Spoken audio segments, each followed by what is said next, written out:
Welcome to the Karen Kenney Show. Hey, you guys, welcome to the Karen Kenney Show. I'm super duper excited to be here with you. And I just got done from doing a little bit of a project, which I'm wicked excited to tell you about. It kind of happened in a weird, quirky way, like all things in my life tend to do. I always say STOTJ, spiritual team on the job.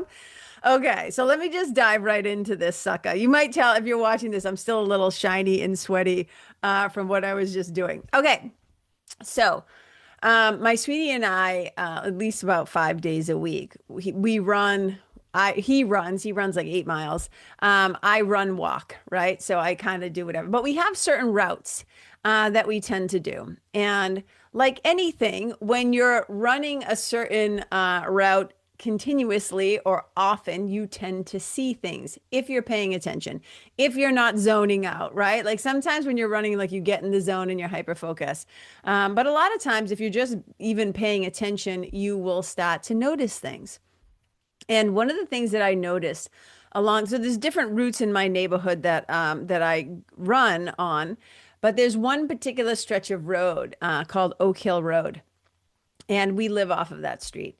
And I often see trash like alongside the road, like in the bushes. Now it's a very wooded area, right? So it's like not even, it's rural. I will say it's rural. It's not even suburban. I mean, like you got your neighbors and stuff like that, but we're out in the woods basically.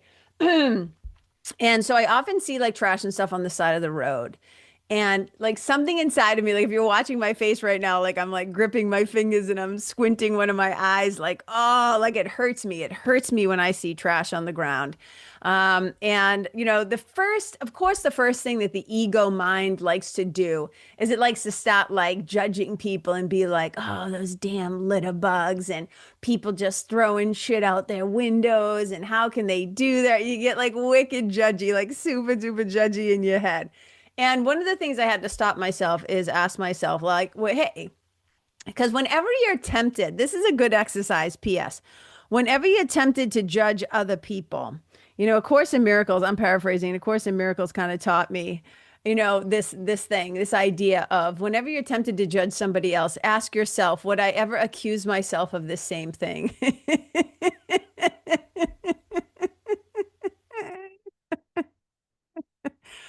Oh my God. Like, have you, hey, knucklehead, hey, Judgy McJudgy Pants over there. Have you ever done this, right? And I remember back in the day when I was a smoker, and we would just I'm doing the little flicking thing. We would just flick our butts right out the window, like, and we had no regard. We had no regard for Mother Earth. I mean, then obviously we got a little smarter, hopefully, and we started using our ashtrays in the car. And what's so funny is when you think about it, it's like you had ashtrays in cars back then, which probably sounds foreign to some young people listening, right? We had ashtrays in cars. And I'm like, so we had ashtrays in the car and we still flicked it out the window. Why? Because we didn't want the butts in our car. Why? Because they were kind of gross. And it's like, oh, okay. So we had the habit and then we would still flick our butts out the window. Like, what the fuck were we thinking? We weren't thinking. That's the answer. We weren't thinking. So whenever I get a little tempted, a little extra tempted to try to start judging people, because this is just what the ego mind does, right? It loves to keep us separate. Like from our brothers and sisters, from, fellow beings. It loves to keep us separate from everything. It loves to keep other people in guilt and shame and blame. And then because then we get to be right and we get to be special. So I know the racket that my ego likes to run. So I'm vigilant, right? Like I keep a wicked close eye on that. Now, what I will say about this, though, is what I found really interesting, a couple of things that I thought were really interesting. The other thing is we live in a town where you have to bring your trash yourself to the dump. In Concord, they have trash pickup. Concord's got another whole racket going on because they force the residents of Concord to buy specially colored garbage bags that you have to go and buy, and they cost a certain amount. And that's the only way they'll pick up your trash is if you're using the purple trash bag. So there's always something, right? But anyways, we have to take our trash to the dump. And I think in fairness, what happens a lot of the times is that people throw their trash in the back of their cabs of their trucks and it blows out on the way to the dump. Okay. But here's where it gets interesting. I thought this was fascinating because I was like, okay, stop judging people, stop calling everybody litter bugs. Maybe it's because their stuff is shit is blowing out of the back of their truck on the way to the dump. But here's what's fascinating. Here's what I discovered today. What I discovered today is I was looking and watching is that like, okay, imagine you're driving up a road and it's like a house, right? With a lawn, with a yard. And then there's like a little section of woods. And then like, and there's a culvert like off the road, like a culvert, like a ditch. And, there's leaves and stuff in there, of course. Then it's like the next house. And then again, chunk of woods, culvert, blah, blah. What I find fascinating is if stuff is blowing out of the back of people's trucks only, air quotes, only, I find it quite interesting. I think how interesting, I guess, I'll just stick with that word, that the trash only seems to blow out in the sections where it's nobody's lawn and it's just a chunk of woods. Now, one could argue that maybe, yeah, if it ends up on somebody's lawn, they go out and pick it up. But I just think it's interesting. And so I know that a fair amount of people are chucking shit right out the window. Whether it's laziness, they don't give a shit, they don't know any better, they aren't aware it blew out, whatever. Okay, now the reason why I'm telling you all of this is that so I run this route, I see the trash, and what do we all do as humans? We'll see something that we don't like, whether we see something that is just, we don't like it, or it's unfair, or there's no justice, or something is happening to an animal, a person, a place, and we're like, that's not right. That's not right. Someone should do something. Someone ought to do something. Now, double amen hands me if you have uttered these words at some point in your life. That's not right. That's not fair. That's not good. That's fucked up. Somebody ought to do something. Someone needs to do something. Okay.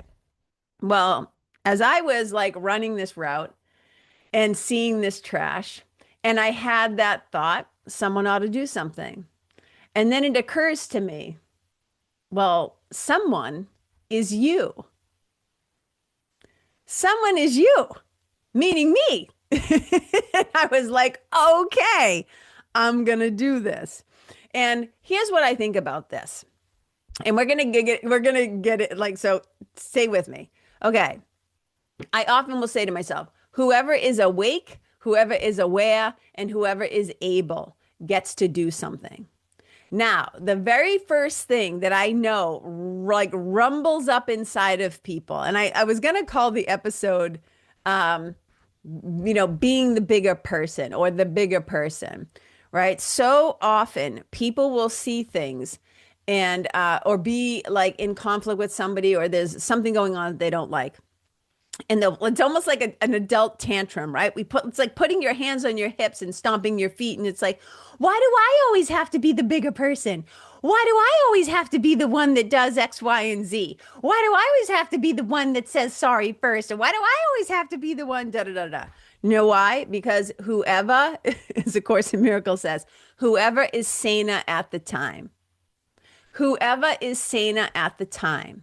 To me, this is like whoever is clocking the thing, whoever notices the thing. So whoever is awake and aware and is paying attention and is able to do something about it. Why not you? And so often, again, it's just a racket of the ego. The ego is like, why do I have to do it? Why? Because you're the one who saw it. You're the one who recognized it, and you're the one who's bothered by it. So me, as I'm like, again, running this route and seeing that like the cans and like all the stuff, I was like, that's it. I'm going to do something about it. And then you guys, it was like this magical portal in my brain opened up. And I was like, oh my God. And I had this memory. Now, when I was in like the 4th and 5th grade, I went to a school called the Thompson School. So I grew up in Lawrence, Mass. And then there were a few years where we moved to North Andover and then we moved right back to Lawrence. But during those years, I spent 2 of those years at the Thompson School in North Andover. Now, I'm pretty sure it was in fifth grade. In fifth grade, I had like one of the best teachers I've ever had in my life. I've had a handful of those. Mr. Kellen, Mr. Mike Kellen. I loved Mr. Kellen. I just thought he was the bee's knees. He was the cat's pajamas. He was the cat's meow. Like, I loved Mr. Kellen. And I don't know if it was Mr. Kellen that started it, but I think it was. But here's what I remember. All of a sudden, you guys, as I'm thinking about this trash and cleaning up the trash, and somebody's got to do it, and maybe that someone is you, all of a sudden I hear in my head, the Thompson Tigers Clean Team. And it was like, oh my God, you know how all of a sudden you remember something from your childhood? And I'm like, I'm grinning like an idiot right now. I was so excited. So in fifth grade, I think it was Mr. Kellen, or it was a teacher initiative or a school initiative. But I see his brain burned on it, his face burned on my brain. We started the Thompson Tigers Clean Team. And we even got little patches. Okay, we got these little round patches, had little tigers on them. And I thought to myself, oh my God. And then we would go out in the neighborhood and like we would clean things up. And like we got the thing. It was like if you see something on the side of the road, piece of trash, like pick it up. And that's like it's almost like, I was never in the Girl Scouts or the Boy Scouts or anything like that. But this was like that. Like you got a patch. And here's the thing, you guys. I literally do not know. I'm amazed by this. I honestly am amazed by this. By the time I was like 40, I had moved 38 times. My childhood was a shit show. We moved so often. And then after my mother died and like all these things happened. And I have no idea through college and moving to California and I have no idea how I've kept things, but I have a box. And in that box, I have like my projects from like sixth grade with Mrs. Carson at the Weatherby. I have stuff going all the way back. And you guys, I just knew in my heart of hearts, I said to my sweetie, I was like, sweetie, I was on the Thompson Tigers Clean Team and I had a patch and it was on a jacket. And I'm pretty sure I still have that patch. And I'm like, I'm going to go see. So I go in the closet, I find the bin, I go inside, and you guys, I found my Thompson Tigers Clean Team patch. And I even was describing it to him. I was like, it was white and it had like a navy tiger on it and it had like gold, trim around the, whatever. Okay, I'm going to hold it up for those of you watching. Look at you guys. The Thompson Tigers Clean Team. I still have it.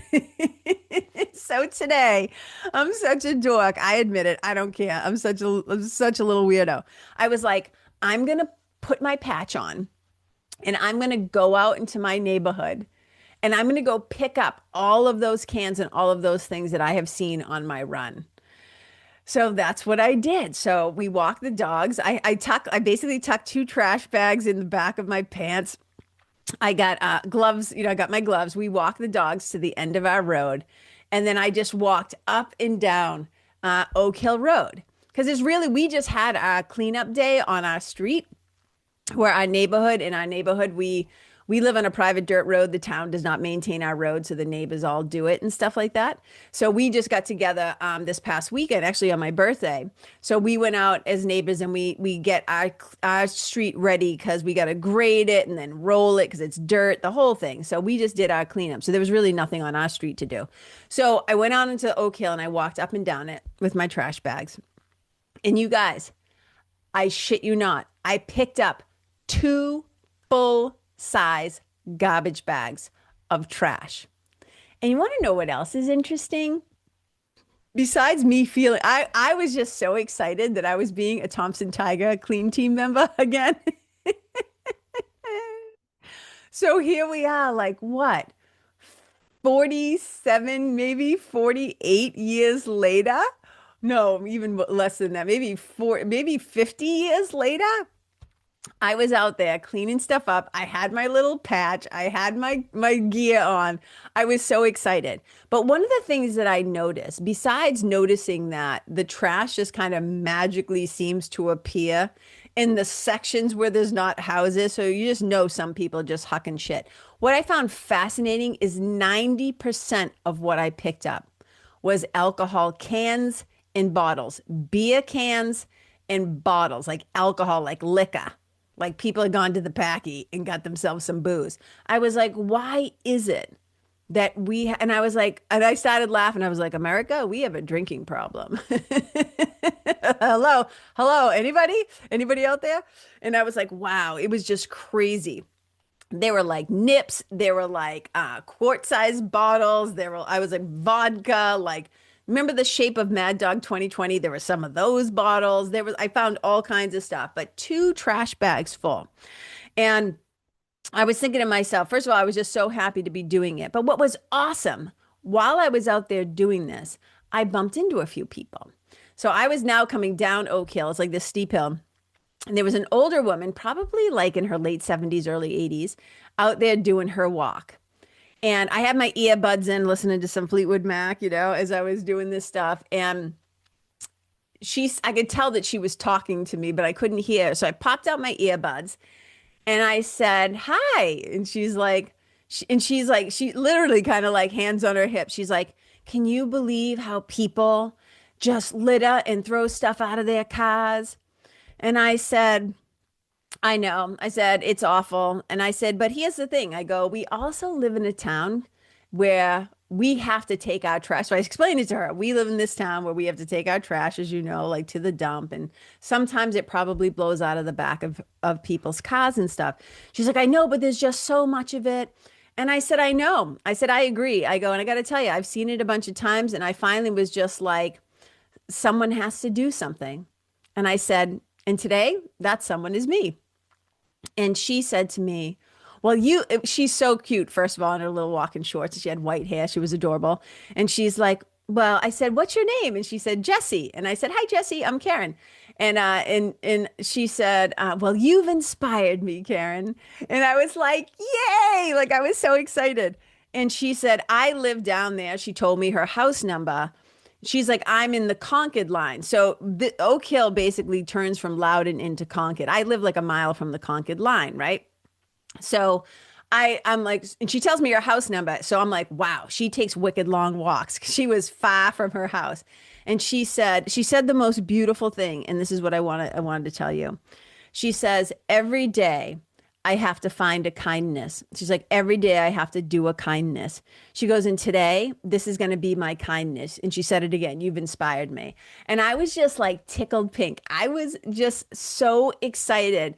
First of all, to just know that another person was going to be out there cleaning up her neighborhood too, her end of the street, right? And that's the thing. It's like, we got to clean up our own ends of the street.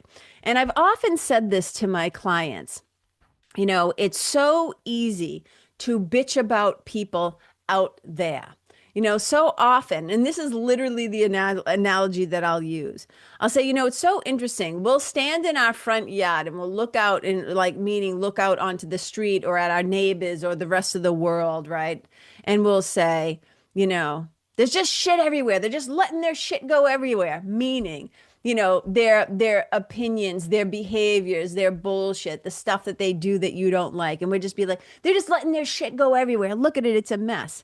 And I'm like, and the one thing that they're not even looking at is if they turned around and looked in their own backyard, they'd see that their garbage cans, the lids were off and it was their shit that was blowing into the street. We're so focused on what other people are doing or doing wrong or not doing to our standard or not meeting our preferences or whatever. It's so easy to focus on other people that we have our own blind spots and we don't even recognize that the trash is coming from us. The trash is coming from our own yard. The garbage is coming from us. And I'm pointing at my head. The garbage, it's like the calls are coming from inside the house, right?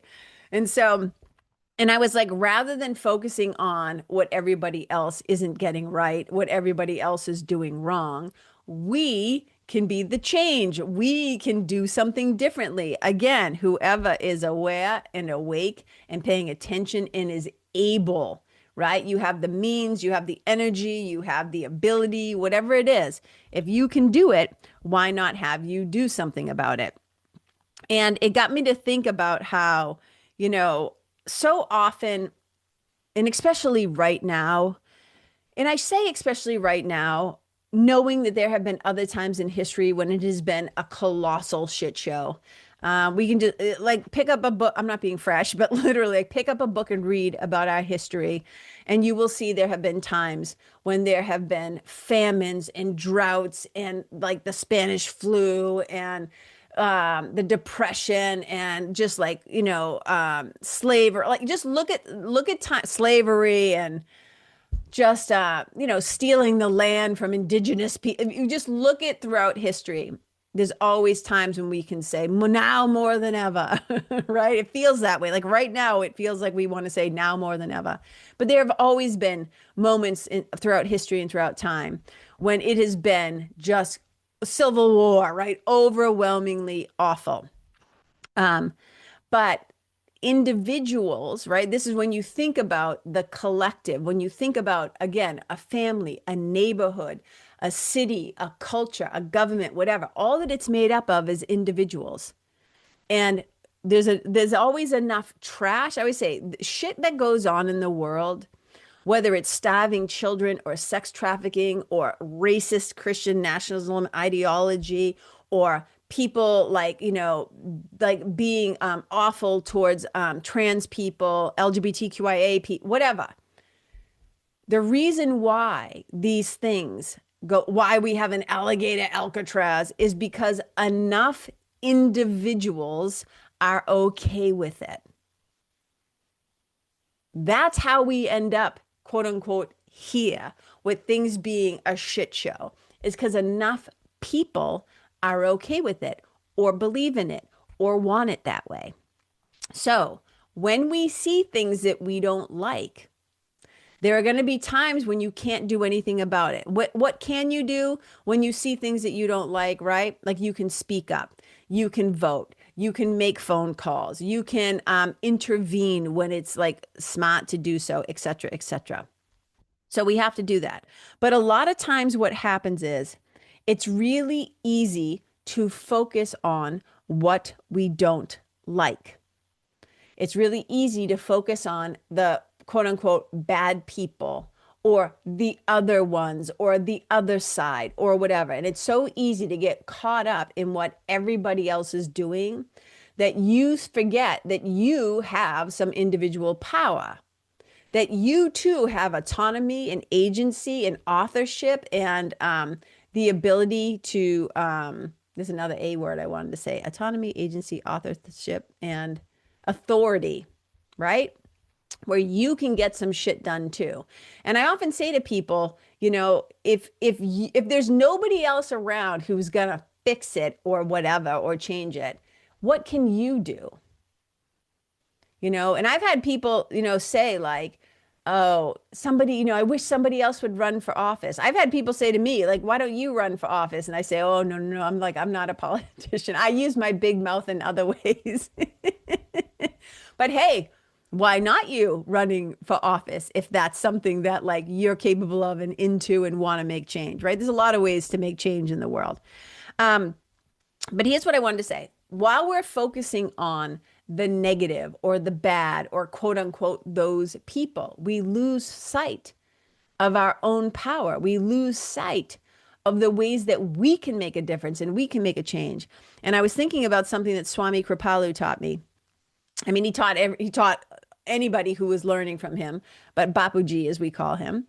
The word Kripalu means compassion. Swami Kripalu, if you've ever heard of the Kripalu, Center for Yoga and Health out in the Berkshires, out in Weston, Mass. I'm a Kripalu yoga teacher. And Swami Kripalu taught us that the best way to improve yourself or the best way to remove something that you don't like or that you've been fighting with or grappling with personally, right? So we're going to look at this first personally. Swami Kripalu taught that the best way to improve ourselves or to remove something that we don't like or that we've been grappling with or fighting with is not to dwell on the fault, is to not to dwell on the bad thing, right? That's like lost energy. That's like spent energy. Don't put your focus on the thing that you actually are trying to grapple with or fight or change. What you want to focus on and what you want to strengthen is the opposite positive character trait and virtue. You put your focus on the way that you want to be. You put your focus on the way that you want things to be. You don't keep staring at and focusing on and putting your energy on the bad thing, the negative thing, the thing you don't like. You put your awareness, your attention, your strength, and your focus. If you want to strengthen, that's what you want to do. You want to strengthen the opposite positive character trait or virtue. That's where you put your energy. And this works, in my opinion, both on the individual level and on the level of the world, the greater, right? The greater expansion of those individuals. So for me, it's like, if I'm like, oh my God, there's so much fear in the world, and there's so much hatred, and there's so much this, and there's so much division, and there's so much separation. I'm like, okay, I'm going to put my focus on creating moments in my individual life, and maybe in the groups that I run, in the nest, or in my yoga classes, or when I do a workshop, or when I speak, or whatever. Then what I'm going to do is really focus on the opposite of that. I'm going to focus, instead of on fear, I'm going to focus on love. Instead of focusing on anxiety and worry and, oh my God, I'm going to focus on love and community and connection and compassion and kindness and mercy and grace and forgiveness. I'm going to focus on the opposite, the positive virtue and character traits. That's how we change shit. Is not lamenting and feeling helpless and hopeless and going, oh my God. No, you see the fucking can in the street, you pick it up. You see a hungry kid, make them a sandwich. See somebody struggling, offer them a helping hand. Again, if you are aware, awake, paying attention, and able to, that's the gig. The gig is to spread more love. The gig is to get better at giving and receiving more love, right? And that can take 1,000 forms. But that's where we want to put our positive attention and energy. That's what we want to strengthen. And Swami Kripalu had a quote that was just so simple and so perfect. And I did a whole podcast on this before, but in case you didn't hear it, he says, don't fight the darkness, turn on the light. And breathe into the goodness that you are. Don't fight the darkness. Turn on the light. Breathe into the goodness that you are. And so that's what I've been thinking about this past week and the past few days. And I got to tell you, it felt really good. Like I'm holding up my little patch again. It felt really good to be a part of the Thompson Tigers Clean Team today. It felt really good to know that when I go out there and do my run in a little bit, that I'm not going to see those blue Bud Light beer, cans, and the Arizona iced tea cans, and the bottles, and the trash bags, and all the shit. I mean, you guys, I picked up today 2 full-size trash bags full of stuff. And this was just on like a mile or so of roadside. So can you imagine if 1 or 2 people in their neighborhood, in your community, went out one day when they had some extra time and you took their trash bags and picked up, like what a difference it would make in your neighborhood, in your community. And I'm not saying that's what you have to do. You might have another idea. You might be like, I want to build a community garden, or I want to volunteer at the shelter, or I want to do something. Because this is what we want to focus on. Whenever you hear yourself muttering, someone ought to do something, what if that someone is you? Like, how cool is that? So here's what I'm going to leave you with. Ask yourself this question. What's something that's been bugging me? Right? So what's something that's been bugging you? What's something that you've noticed? What's something that kind of irks you or rubs you the wrong way, or you think to yourself, man, somebody ought to really do something about that? And then once you know what that thing is, ask yourself, what can I do? What can I do? Because if you're awake and you're aware and you noticed it because you were paying attention, right? And you're able to, whether you have the means, the resources, the time, the energy, the health, whatever it is that you can do something, why not do it? What if that someone today is you? And you don't know, you might inspire somebody. You might inspire somebody. Another guy saw me, an older gentleman, he saw me like with my 2 trash bags, like walking up the street. One was already full, so it was like I was Santa Clausing it while I had the other one. And I had to keep walking down into these ditches. So I also had a walking pole. Like I found a big stick and I was using it for leverage because I had to keep climbing in and out of these ditches and I was all sweaty and shit. And he saw me and he pulled over. And he's like, hey, it's trash day, because today's one of the days we go to the dump. And I was like, yeah, I know. And he's like, you got trash? And I was like, well, it's not I said, I'm just picking up stuff on the side of the road. And he's like, so he pulled over specifically to help me if I needed it. And when I told him I was all set, I said, my sweetie's going to come get me and pick me up. He spun his car around and his truck. And when he pulled up next to me, older gentleman, and he pulled up next to me and he said, I just want to say thank you so much for cleaning up our neighborhood. And it was so sweet. It was so nice. And it gave me, of course, it just made the little kid in me like so happy. Like I had my little patch and I was like, yeah. I'm such a dork. I know. All right, you guys, that's what I got for you today. Right? This is one of those things like when I say at the end of the show all the time, like wherever you go, leave yourself and the people and the place and the animals and the environment better than how you found it. Wherever you go, like may you be a blessing. This is it. This is the work. It's like Jessie saying every day, right? Every day I try to do a kindness. Every day I try to find a kindness and do a kindness. And that is good. That right there is, I think, something we could all do every day. I think she just said do a kindness, but I think my brain is saying also find a kindness. But I think every day it would behoove us, right, to look for the good, the beautiful, and the holy. Look, find a kindness and do a kindness. That's the motto. That's what I'm leaving you with today, right? So remember, if there's something out there that's rubbing you the wrong way, if there's something out there, and like I said, it could be as big as you deciding to run for office to I'm going to start a little, a little thing where we bring new neighbors cookies. I don't know what it could be, anything in between. But just keep in mind that someone might be you. Someone is you. All right, you guys, have a fantastic rest of your week. Whenever you're listening to this, I appreciate you spending some time with me. I really do. If you found this episode beneficial or helpful in some way, please share it with somebody you love. Please share it with somebody you care about. Maybe it will inspire them too. Just help me to spread the love. I always appreciate that so much.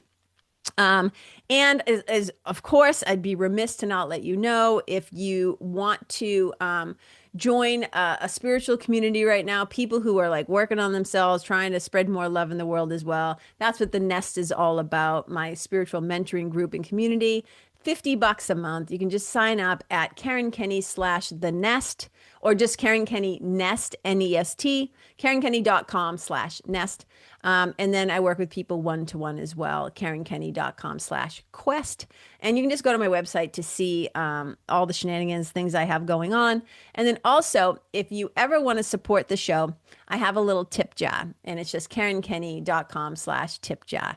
And I appreciate anything. There's no obligation, but if you'd love to support the show and my efforts of getting this show out into the world every week, episode 335, I can't even believe it. Over 6 years we've been doing this and taking this ride together. So thank you. All right, wherever you go, leave your people and the place and the animals and the environment and yourself better than how you found it. Wherever you go, may you and your energy and your presence and your love and your, your Thompson Tigers Clean Team spirit. Oh my God. Be a blessing. Bye.